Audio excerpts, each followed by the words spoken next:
So last week, the last class, we were touching upon one important terminology called yakya. And what is our understanding of yakya? In plain terms, it is referred to as sacrifice. If you see all the books that are there in Bhagavad Gita, it's referred to as sacrifice. We have to understand it in the context of action. What does it mean?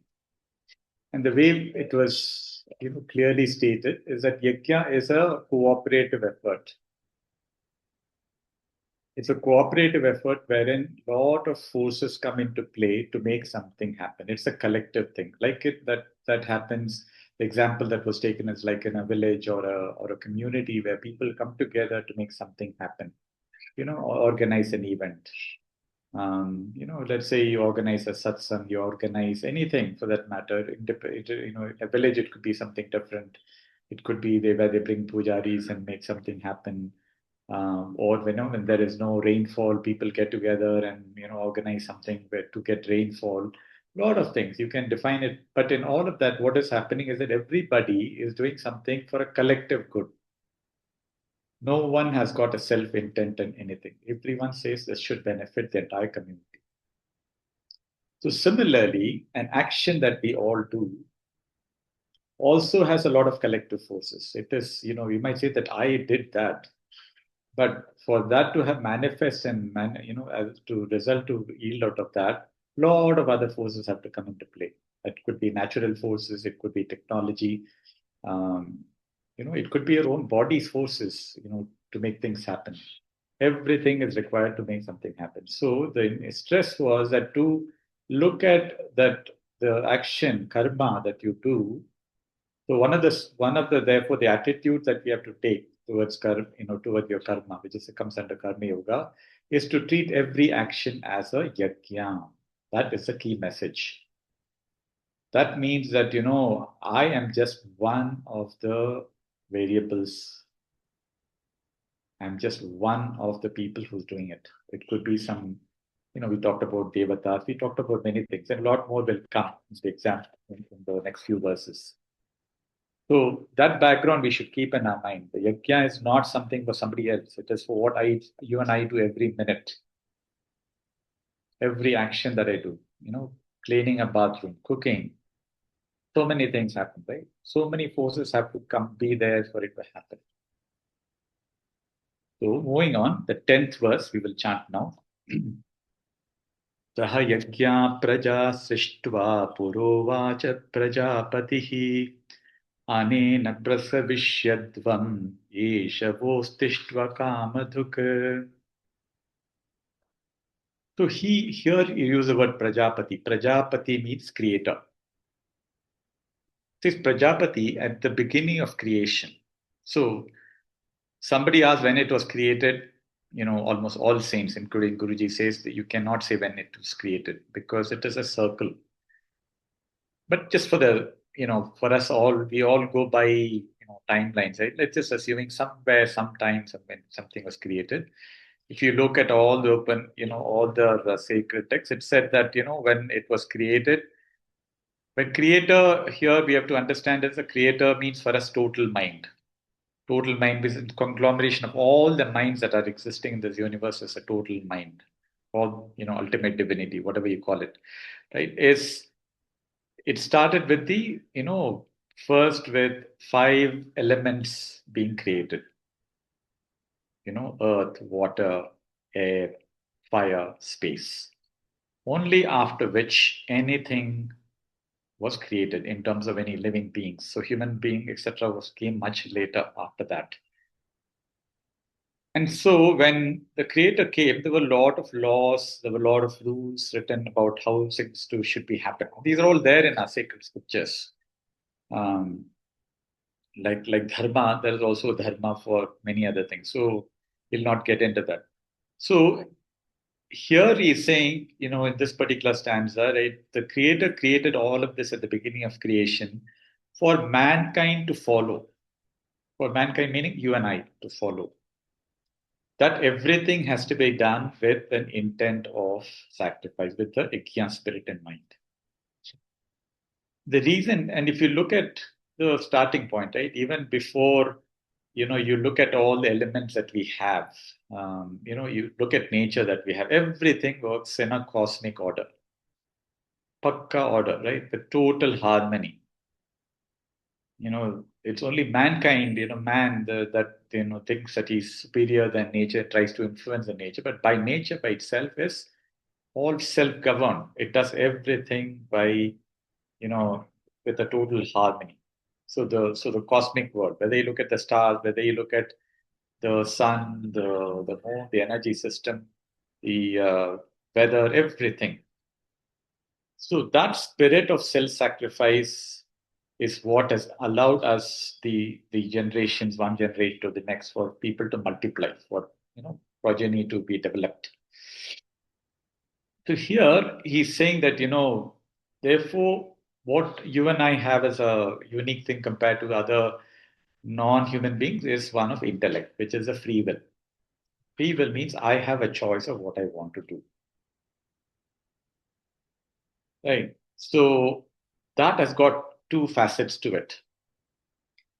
And that is what he's saying. Be watchful of how you're using your intellect or how you're using your free will.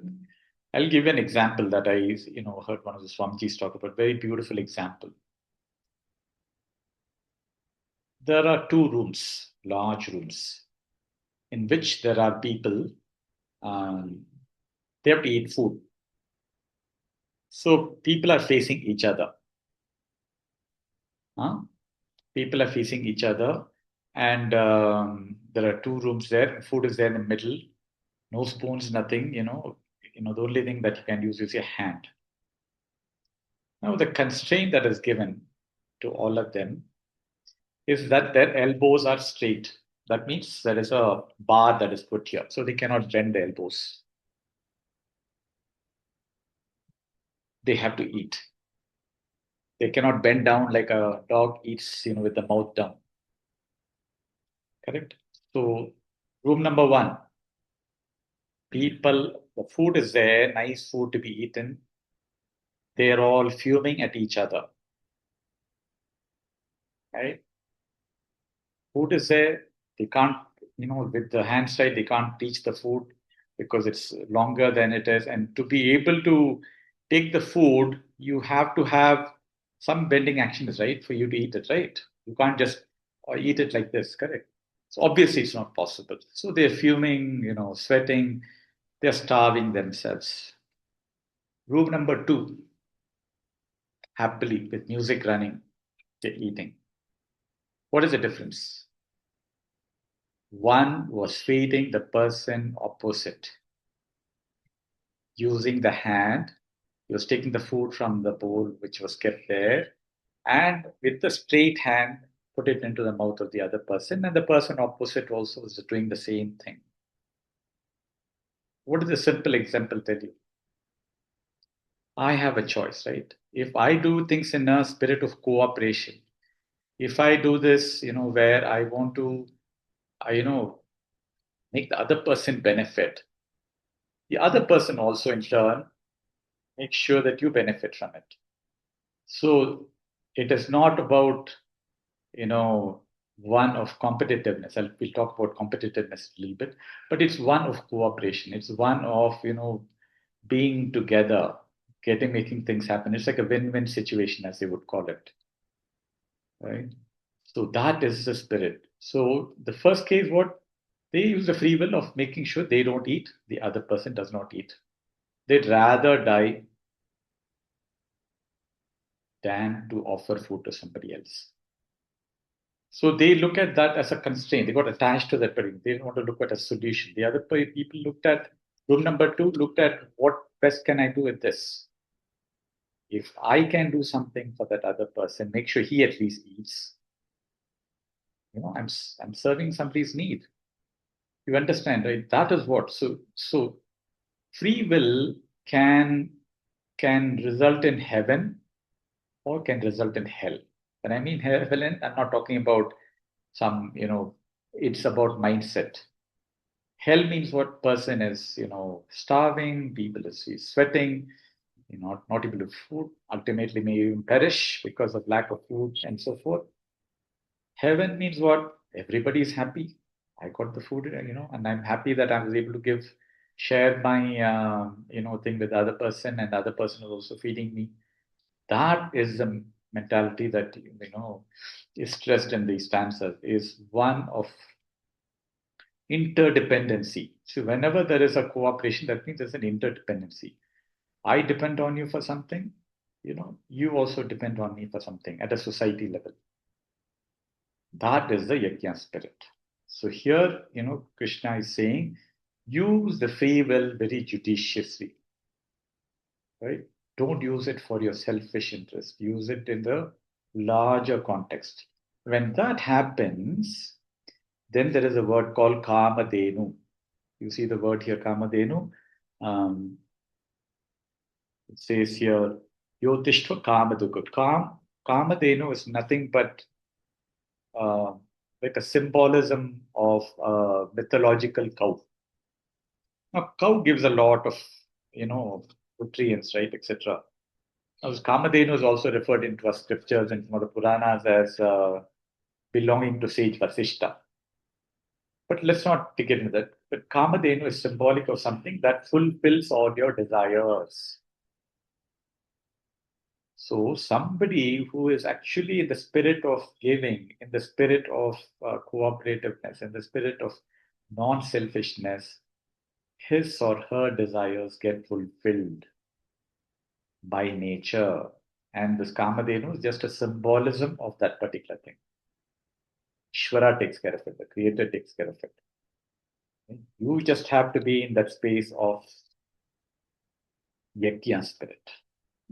Very, very powerful, verse if you look at what it's referring to. So, moving on, 11th stanza. Devan bhavayatanena te deva bhavayantu vaha parasparam bhavayantaha sheyat paramavapsyat. Yeah, so while on the topic, I forgot to mention. So, typically in the corporate world, this competition is used a lot. I compete, I should make sure, that I do better than the other person, etc. You know, Guruji says, all scriptures say, in fact, all saints would say, in the context of spirituality, in the context of philosophy, there is nothing called, should be, rather than, competitiveness, cooperation should be stressed more. One, everybody benefits from the other person, right? And if you have to use the word, if somebody says, competitiveness is needed, only then I'll flourish, etc., compete with yourself. Don't compete with somebody. You want to make yourself better. Say that I will raise my bar higher than what I did last time. That's what we tell the children, right? Children, we tell them, don't compare yourself with another child. We tell them, compare with yourself. You're going to do one shot better than what you did the previous exam, previous test, or whatever previous activity, whatever you did, even if it be even sports. Right? So you excel in that fashion rather than trying to compare with somebody else. So this is stressed a lot, in our culture, and the only problem is it is taken as a lackluster attitude. People think it is take it negatively. When we think that lack of competitiveness means, I can just sit around, say, doing nothing. Not at all. You still have to act. You have to still do everything, give your full energy to it. People miss that particular part. They just think that, competitiveness means I can just at aram say things will happen. That is where the pitfall of this particular knowledge is taken. It's taken in a negative sense. So you do everything, but don't with the spirit of I should be better than that other person. Or that other person should not flourish. Why is that happen? Tell me, what does it do? It leads to jealousy.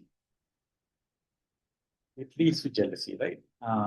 Every time that other person gets a praise or gets an accolade, you get disenchanted. So those are things to watch out. So yeah, going on to the 11th verse. So here it's another, the way the words are written, it may not be understood clearly. It says, you nourish the gods will nourish you, is the way it is written. What does this here mean? See, we have to understand that in this whole nature, right? Every action, there are lots of forces. We talked about this, right? There are so many factors that are responsible for any action. Let's take those forces as some as your own biological forces. You can say some of those forces are called devas and devatas because everything ultimately works on energy.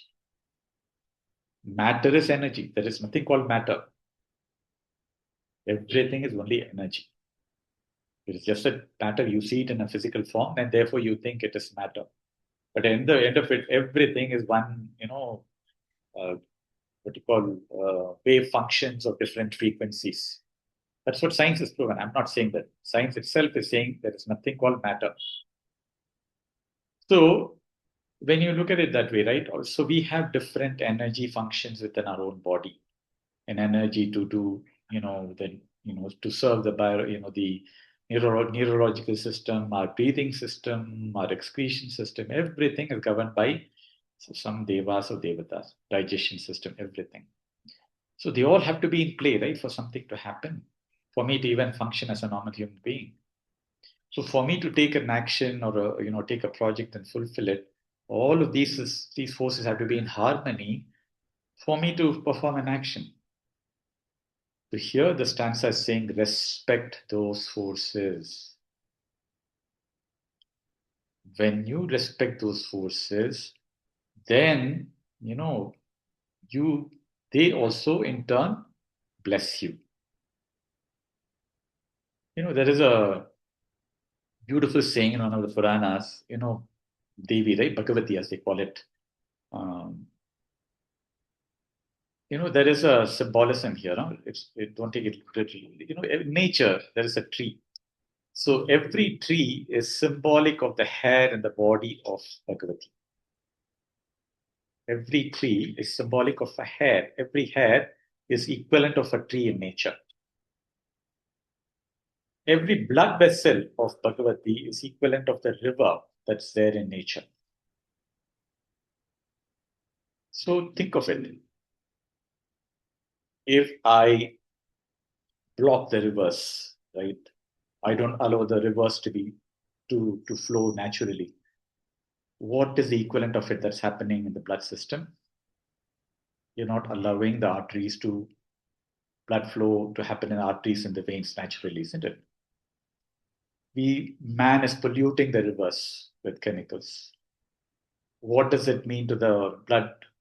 Impurities in the blood. So if we look at the connection, therefore, right, this example is given for us to understand that what you and I,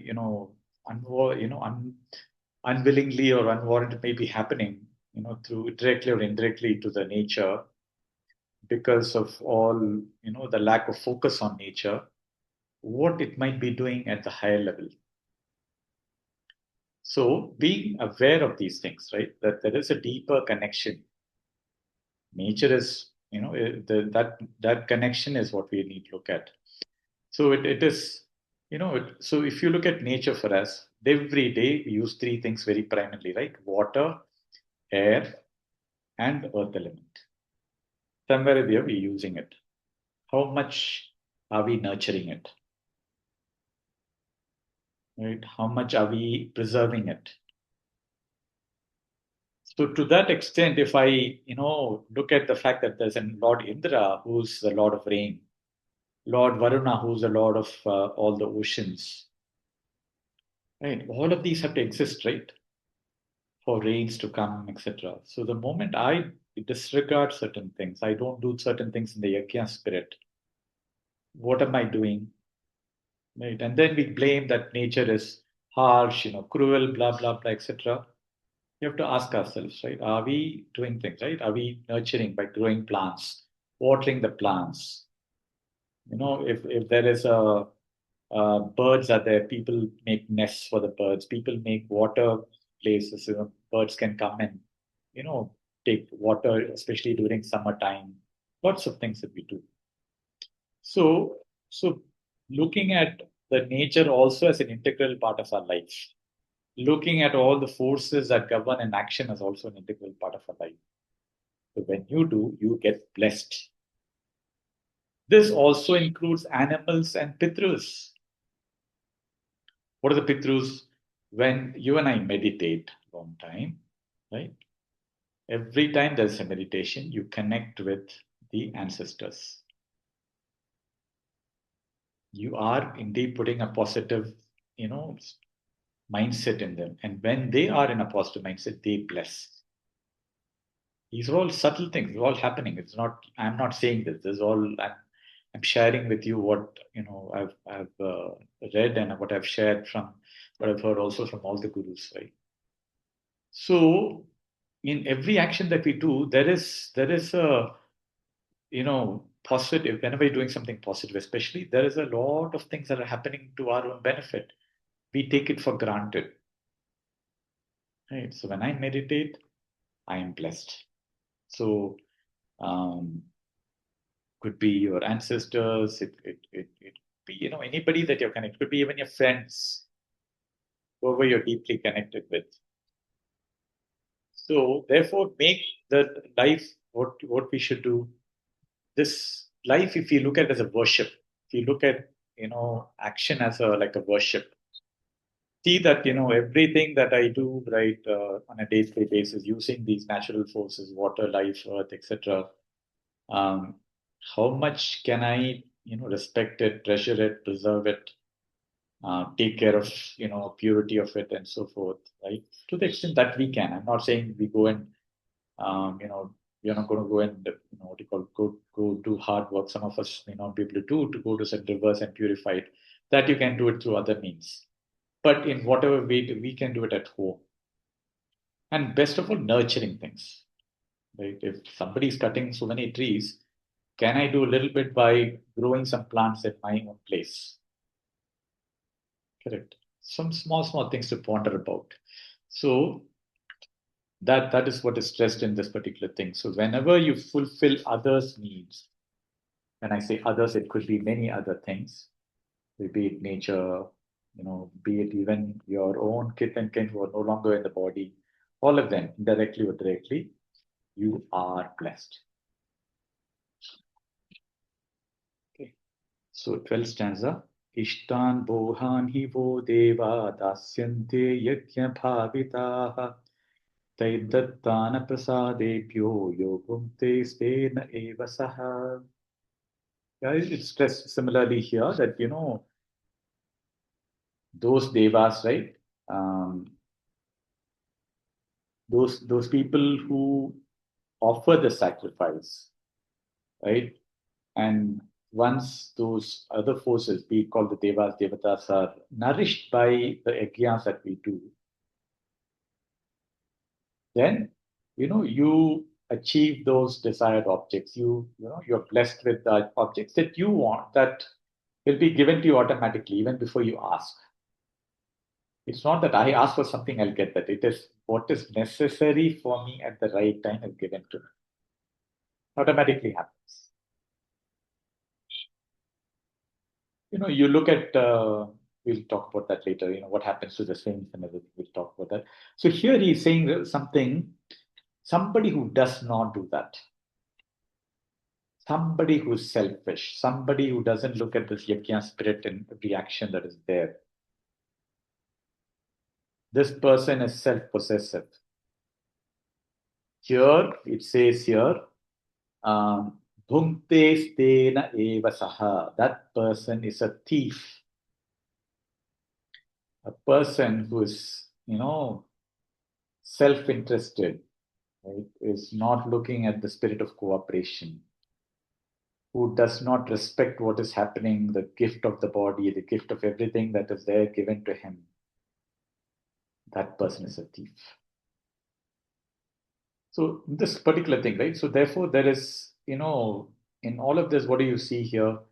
The spirit of gratitude. Right? So whatever I have, I do a gratitude. If you see our own tradition, right? We do this naivedya. We offer food first to the God before we eat it. After all, it's food given by Him only. It's not that, we are taken it from somewhere we generated and offering it to Him. It is only His that we are offering it back to Him. But we do it in a spirit of, it is thanks to you I was able to make it. And it's thanks to you of and my good health I was able to make this food.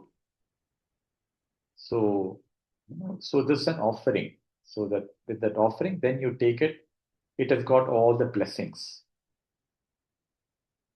Similarly, so when I look at that, even the body that I have,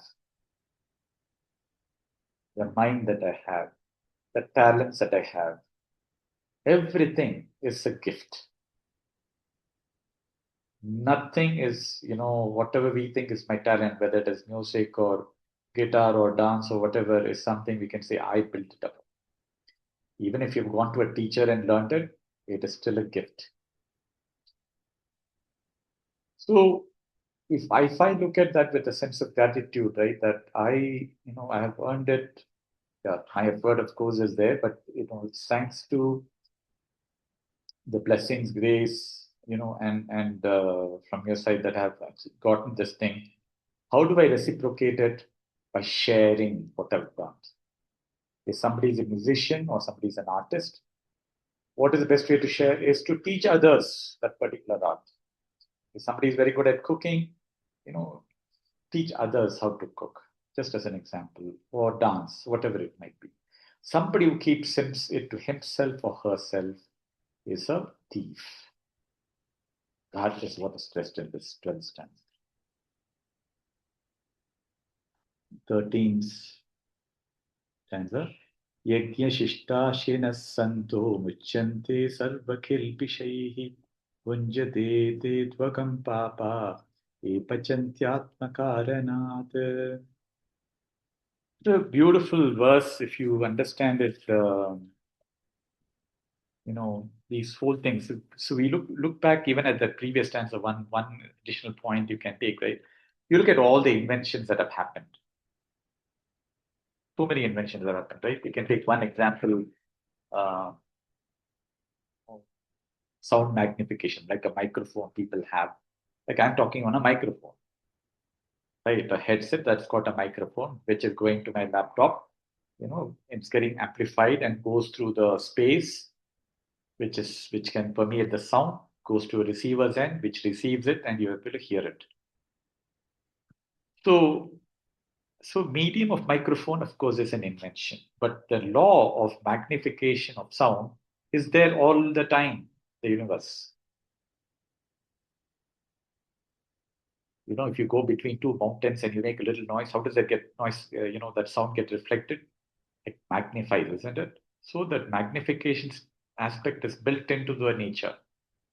It is just that intellectually somebody has said, okay, now I can build this instrument which collects this information, puts it into an electrical form, gets communicated through a certain medium, wireless, goes to the other person. So, so if you give credit to that, inventor, definitely, yeah, that person gets a lot of accolades. But has to be also understood that who gave the intellect to that person to make that invention?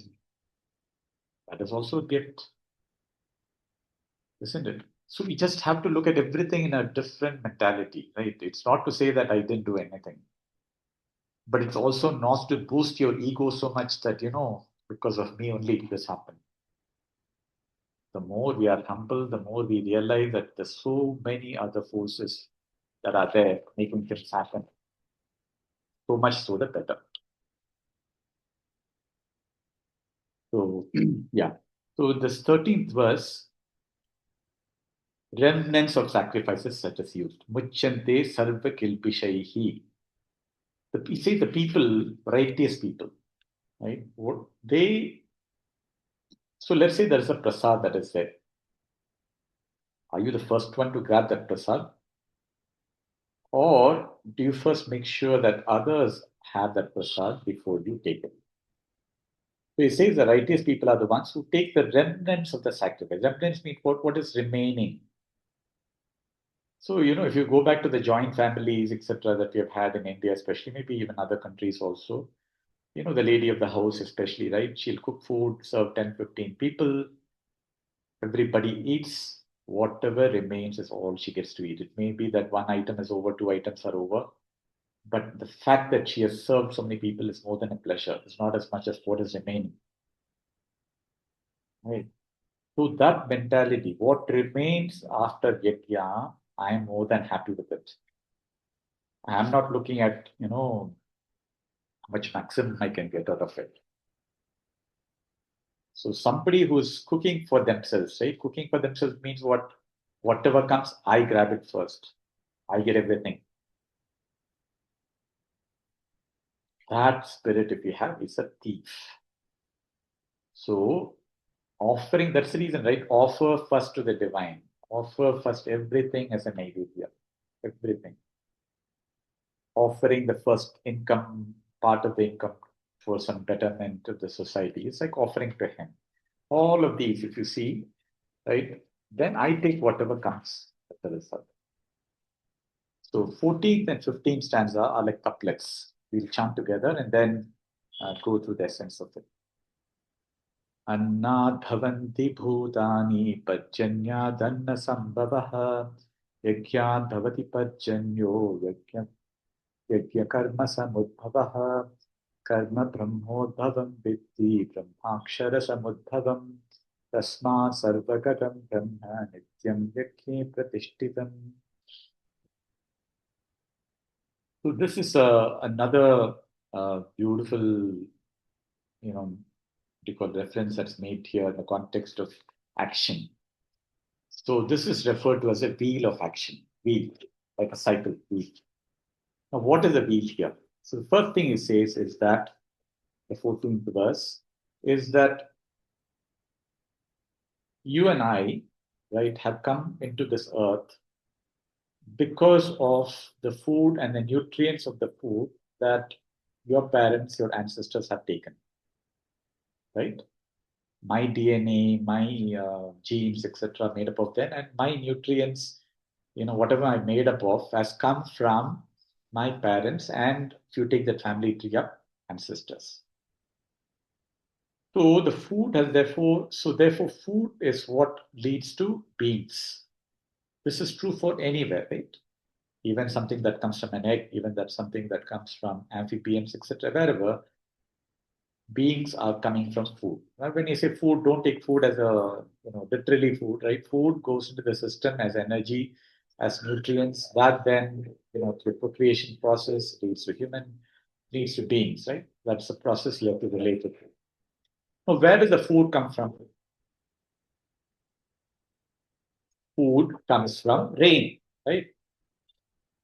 I'm not talking about non-vegetarians here, I'm talking about vegetarians. Right? Food for us comes from the vegetables, fruits that are grown in the forest, in your backyard, or the farmers grow it. And that has to be nourished only through rain, soil and rain.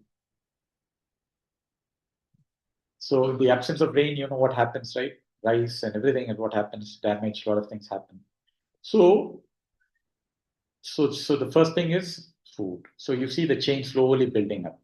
Rain comes from, food comes from rain. Now, where does the rain come from? Rain comes from yajna. This is something we have to understand.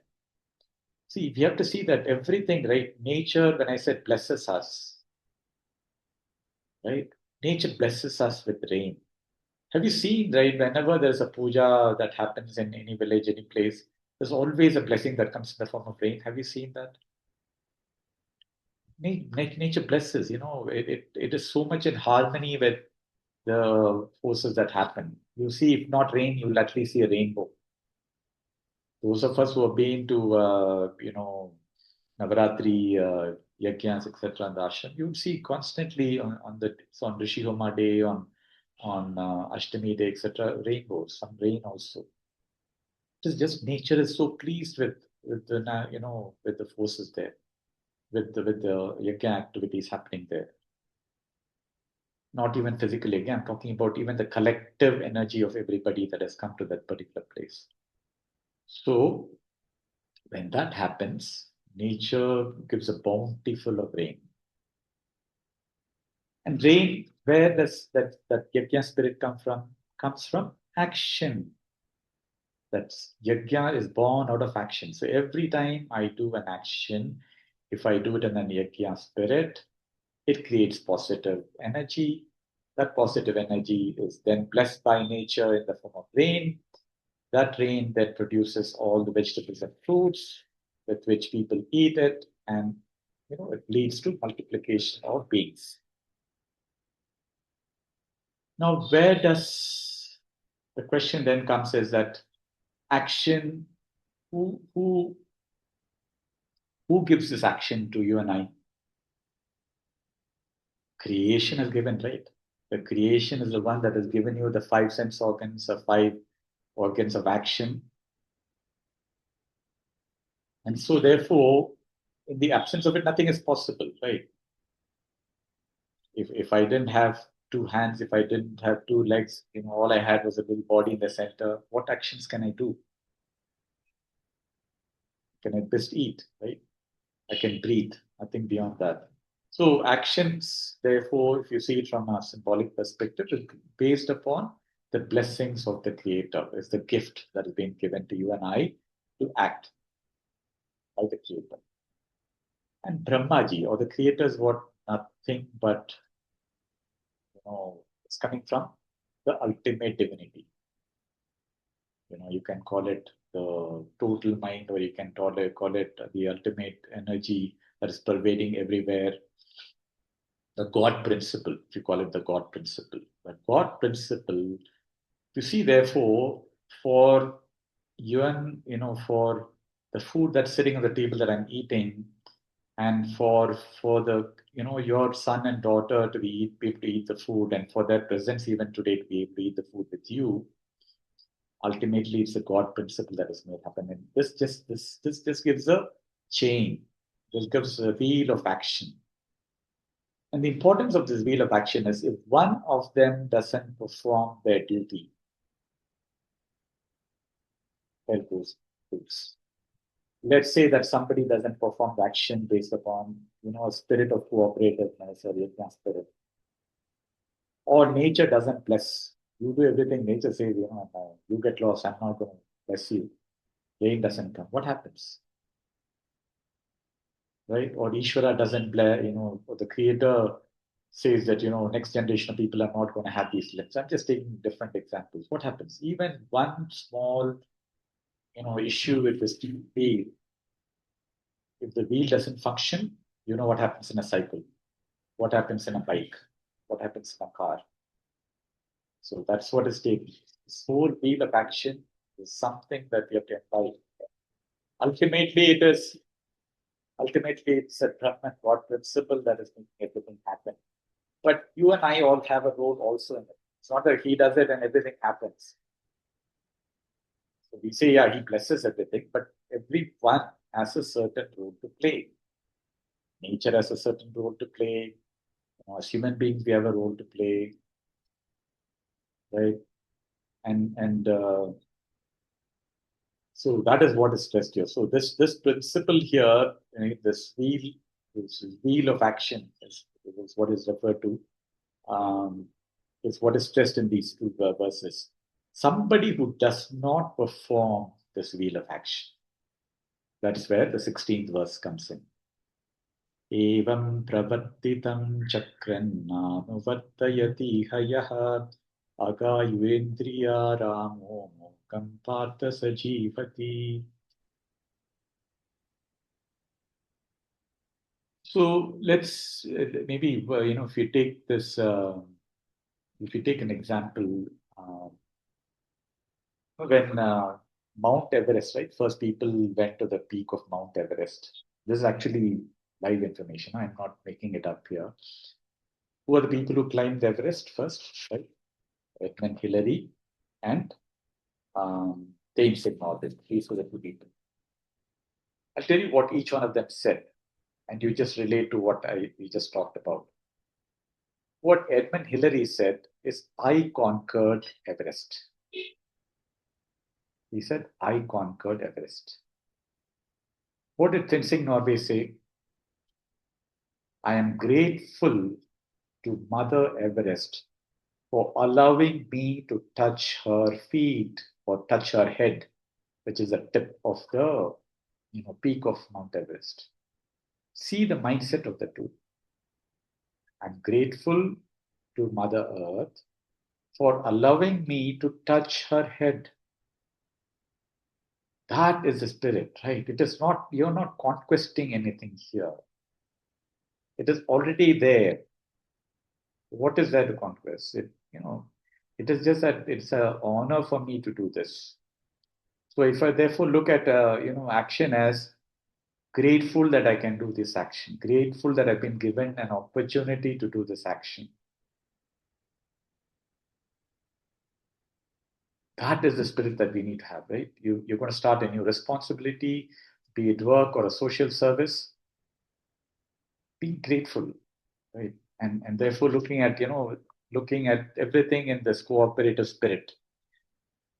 So so if you see this whole thing, what did we understand, right? You take care of other beings, take care of nature, take care of ancestors by through meditation, and also take care of the knowledge that we have, right? Knowledge is also means of sharing, right? You have a talent, you have a certain um, you know knowledge of knowledge or skill or whatever, sharing it with everybody. So therefore karma that we do has got a lot of ripple effects that these verses tell us. We might just simply take it as I did something, right? You know unnecessarily wasting water, keeping the water tap open when it should not be there, keeping the lights on when it should not be there. These are all very simple things.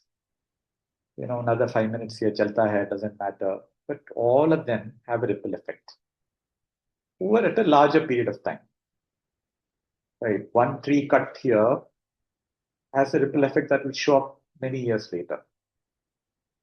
Right? The so-called global warming everybody talks about, etc. Right? It's not something that happened overnight. It happened over years and years and years of abuse to the nature, isn't it? So, so now on to this verse. What it says here, 16th verse is, person who does not follow this wheel, right? He leads a sinful life. And he or she is more rejoicing on self-fulfilling needs for the senses, right? It is, and he says that life is vain. It's useless. See the strong words Krishna is using here. Mogam pardasa jivati. That person lives in vain, useless. He might be having a body, he might be doing good work, whatever, doesn't matter.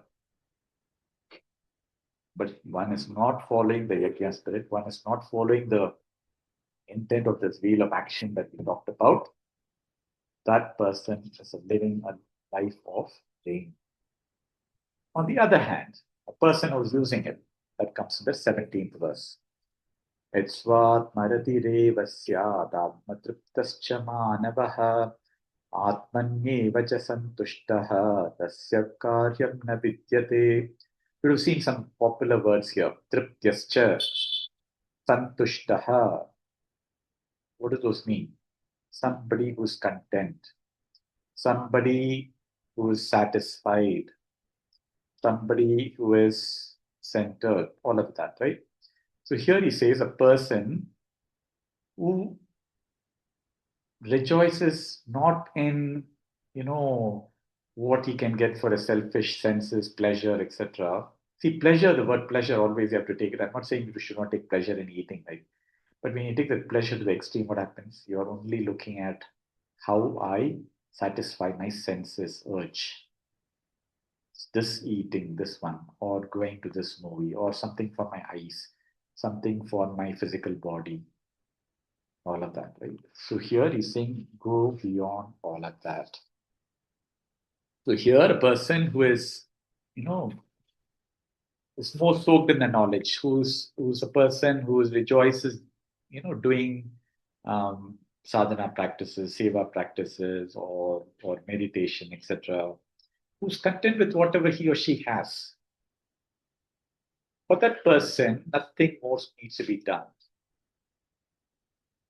Because normally, you and I, common man, what do? We do certain actions at the end of the day to be happy, at the end of the day to fulfill some desires that we want to happen. At the end of everything we do, we don't do anything just like that, right? Yeah, certain actions are there, like brushing my teeth and all that. I'm not talking about that, right? Certain actions that we do are all of a self-fulfilling nature. And sometimes if person as a noble person is doing more for other people's, fulfillment of needs, save activities, etc. Here, this person, he doesn't have to do something to satisfy himself because he's already happy with, you know, being content inside. That is what he's talking about. So this person is slowly soaked into knowledge, also soaked into, this yajna spirit and everything he or she does. Moving on. So here is, if you look at these verses, he's talking about, the benefits of, being in the yajna spirit, right? And the things that we do. Um, and yeah, something about action we have to just, it's worth mentioning, right? We talked about this last class also. There is nothing like a good or bad action. So you can see it from two ways, right? Good or bad action is one we said is based on the intent of it. The other one is a type of action, right? There are some of us who might be doing good action, sitting in an AC floor, in front of a computer, in front of a laptop, doing some work, corporate work. There are some hardcore people who are sweating it out there, who are, cleaning our gutters, cleaning the drainage system, building houses day in and day out. They are doing hard labor work. Is one superior to the other? We have to ask ourselves. And do we respect both of them equally? We have to ask ourselves. Do we look upon the person who's cleaning the drainage differently than the person who's sitting with a tie and a jacket in a corporate office? Right? We sometimes make judgments, right? That person is this person is this. At the end of the day, the society needs both of them. You still need a person to construct a house to dig, the soil, right? At the end of the day, you also need somebody, to do certain works, to plan something sitting in an office. You need both of them.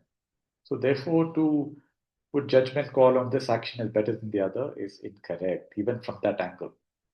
So intent is both the right for both of them, right? Intent is right for both of them. Intent is one is trying to make sure that the sewage water flows seamlessly.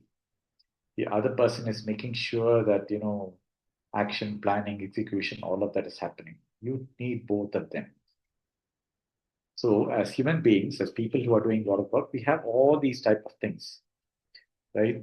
Just be cognizant of the fact that all of these we have to respect. Okay, right. 17th verse. Yeah, 17th we talked about, right? So the person here is what is a jnani who revels in the self, right? He's so much more, he doesn't have to perform any duty, etc., for self-fulfillment. He does everything for others' benefit. So because he's tripti, he's content, he's satisfied, he or she is satisfied. So that is a spirit that Jnani is following. Um, and we go to the 18th verse. This particular person, he gives a few more attributes to that. Naiva tasya krite nago na krite neha kaschana nachasya sarva bhuteshu kaschidaddavyapashrayah. So for this person, he doesn't have a particular interest that this has to be done like this or it has to be done by me, etc. Right? So because he doesn't depend on any object. If you look at all the ashramas, right, the gurukuls, etc., right, gurukuls, if you see, they are all nurtured from the very beginning. The child that goes to gurukul, yeah, some food is given, but he's also told, that to do this bhavati bhiksham dehi, go to every house and whatever is offered, take it. Whatever is offered. It's not like he's saying, give me this, give me that. Right? Give me whatever you have, even if it is 2 grains of rice, or if it's one fruit, still take it as a prasad. And it is, and it's done very, in those early ages to imbibe the spirit. that, once you're in the spirit, that things will be given to me, whatever I need, it will happen automatically. And that's how, generations after generations, people lived, right? More and more, we've gone into the selfish spirit later stages and sort of imbibing the Western world of things, etc. But that's, the simplicity and the nature of how the work was done was very different earlier. So here, what he's referring to here, he's referring again to the Jnana Yogi, right? So I will, um, I'm not therefore looking for, what you call, I'm not going to be looking at something only if I get this, I'll be happy. So, I see, look at it from a life perspective, right? Each and every one of us, from the beginning stage to the end stage, we are physically dependent on certain things, right? Young child physically dependent on the mother. In middle ages, maybe not that physically dependent, but we're still dependent on other, let's say, a transport or this or that to get things done. And towards the later physical age, physical disabilities come in, etc., you need some help somewhere physical. The question in all of this comes to the mind. How much are we dependent on external forces for my mind, my emotions to be sane? That is where the question is. So this jnani, for him, he doesn't need that. He's independent in that context. Because even the food and shelter will be taken care of. He can live in a minimal circumstances, or he takes whatever comes with a lot of acceptance. So it's not a necessity that this should happen. I should have a rice and dal every day for lunch. It should be like this, etc. Doesn't depend. And therefore, he also doesn't depend on his own action to yield a certain result. On the other hand, let's say a person is very active, right? He sort of wants this, take a Rajasic person. Unless I act, I feel restless, like is shaking, hand is shaking, etc. Or a lazy person, like the tamasic person, doesn't want to do anything. Both are not desirable. Yeah, you have to act, but not in the question of being so restless that you're hyper. So having some balance in all of this. Okay. So then this in this whole thing, there is one that is coming down to, the word dependency is coming here, right? Um, if you look at the whole word of spirituality, what does it say? To come progress, to come out of the dependence on this world. The word samsara is used a lot in spirituality. The word samsara means what? The turbulences that happen in the world that you and I have to face with externally, and us getting caught up with it. Somebody said something, somebody did something, and I am totally disturbed. I'm upset. So the whole spirituality is about what is being able to come out of it slowly and steadily through actions, through knowledge. So here in this chapter, it's talking about a lot from the action perspective. So here, this jnani here is gone multiple steps beyond that. He's now self-dependent from an emotional angle, not from a physical angle. Emotional angle. He's not dependent on, you know, unless this person comes and talks to me, unless this person calls me today, unless this person praises me, only then I'm happy. It's got that emotional independence or self-dependence. If you look at it, the self-dependence means what? I can take care of myself. I don't need all these external forces to, be there to make my life happy today. What time is it? Take one more verse and then we stop today. So, 19th verse. तस्मादसक्तः सततं कार्यं कर्म समाचर असक्तो ह्याचरन् कर्म परमाप्नोति पुरुषः. So he says here, building on the previous two stanzas, as far as Karma Yoga is concerned, to do things without attachment. So that's what a yogi does, jnana yogi does. Now, what is attachment here? We talked about this word attachment last class also. One, you can say attachment towards the result of the action. right? I take whatever comes as a prasad.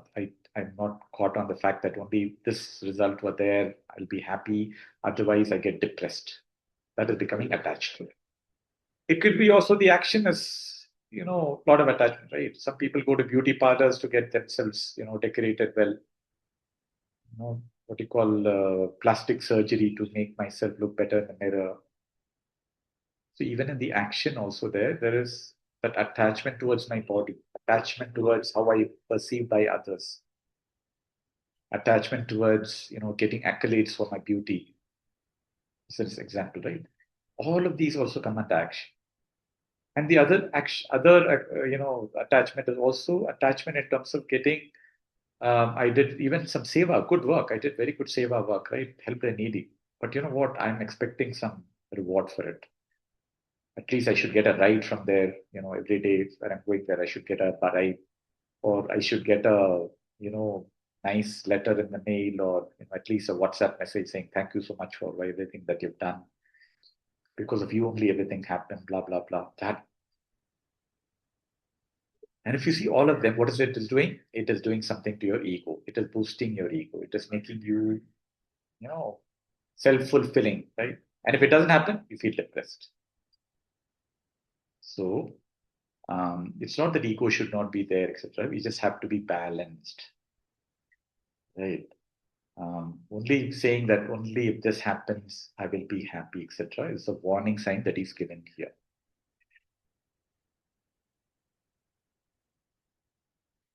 So So last 20th stanza is an example. We'll chant it and then you'll understand why. Karma naiva hi samsiddhim astita janakadayah lokasangrahamevapi sampashyan kartumarhasi. So, one question that has always been there earlier in my life, and, this whole thing about, there's a word about renunciation, you have to sacrifice this, you have to sacrifice. The question always comes, as all of us are grihastas, right? We have a family. Is it possible for a family person to do this, follow the spiritual path and become a realized being? Question always, right? Is it possible? Oh, it's impossible, not physically possible. Arjuna says, sorry, Krishna says here, and so have all gurus have said it, absolutely possible. Because there are enough examples of it. So here the example is taken of King Janaka.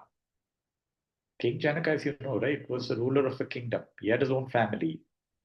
He had tons and tons of responsibilities. His challenges of a king, is so much more higher than you and I would have. Each and every person in the society has to take care of. And of course, he was a very big, very good king at that. He was a warrior. He had to fight, right? And so, despite all of that, right, he was so much in the knowledge. He was so much, following the spirit of karma yoga, with despite all the responsibilities. Because his is his house itself, or the kingdom, that place palace, was more like an ashrama, because all spiritual activities were happening. He was in the knowledge. um, Saints would come to him. He would get clarifications, as like Arjuna is doing with Krishna, with his guru. So for him, even though he had so many things, he could, attachment of his queen, attachment of his kingdom, attachment of the society, whatever, so much possibility for an attachment to come. Through knowledge, he was able to stay away from it and became a realized being. In fact, if you see that word, the Janaka, he belonged to the king of Videha kingdom. It's so all of his own ancestors, all of them were very highly spirit, what you call rich in traditions, rich in what you call scriptural study, Vedic study. They would get people, who are conversant with Vedas to come to their kingdom and teach it to the people. So much was embedded in all of them. So therefore, you know, even if you have to take care of all these responsibilities, It's just a question of how I do certain things, how much am I, you know, caught up with attachments and all that, and how much do I do it with the spirit of gratitude, with the spirit of yajna spirit. And if we do that, everyone can progress well in the spiritual path. That is the essence so far. We will continue in the next session with the remainder of the stuff.